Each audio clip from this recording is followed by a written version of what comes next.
Ma történt a zenekarra, leülnek velünk egy asztalhoz. Bejön a Zoli barátom, ismerjük egymást 95 óta. És akkor leültünk egymás mellé. Egyszer csak itt a színpad mellett. Passz meg, te nem a Zoli vagy? Te nem a Gesztenye. És előtte egymás mellett ültünk. És így nagyon régóta nem láttuk egymást most. Ja, ilyen kicsi voltam, 11 éves gyerek. És most itt vagyunk. De már elmúlt! Mindig dumálsz! Mindig, de most legyen egy újabb rész. Egy P-mobil, Miskolc. 180 km, néha több! Hey!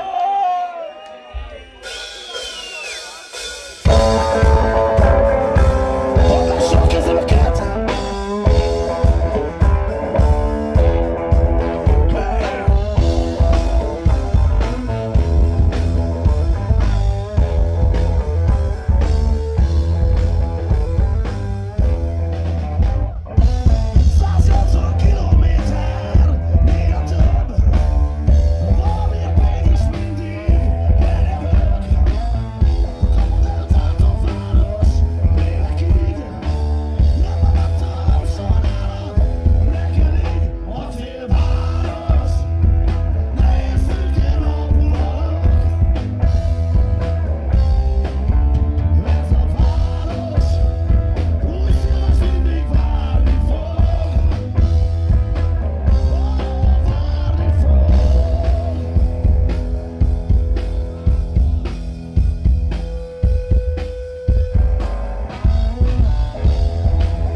Kicsit hangosabban, hogyha kérhetném.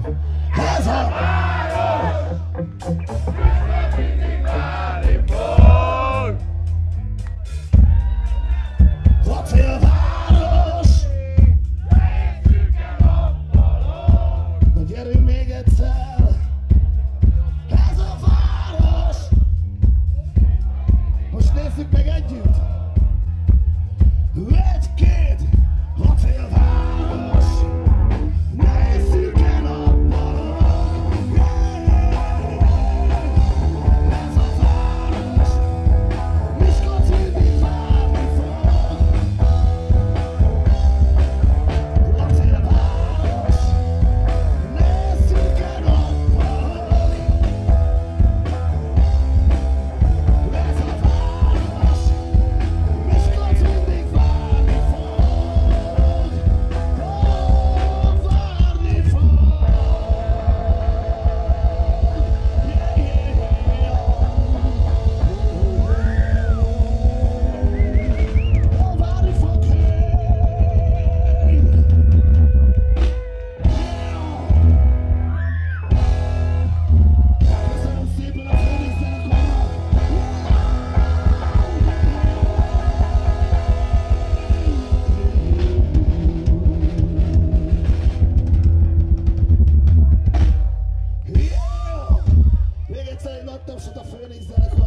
Semmi!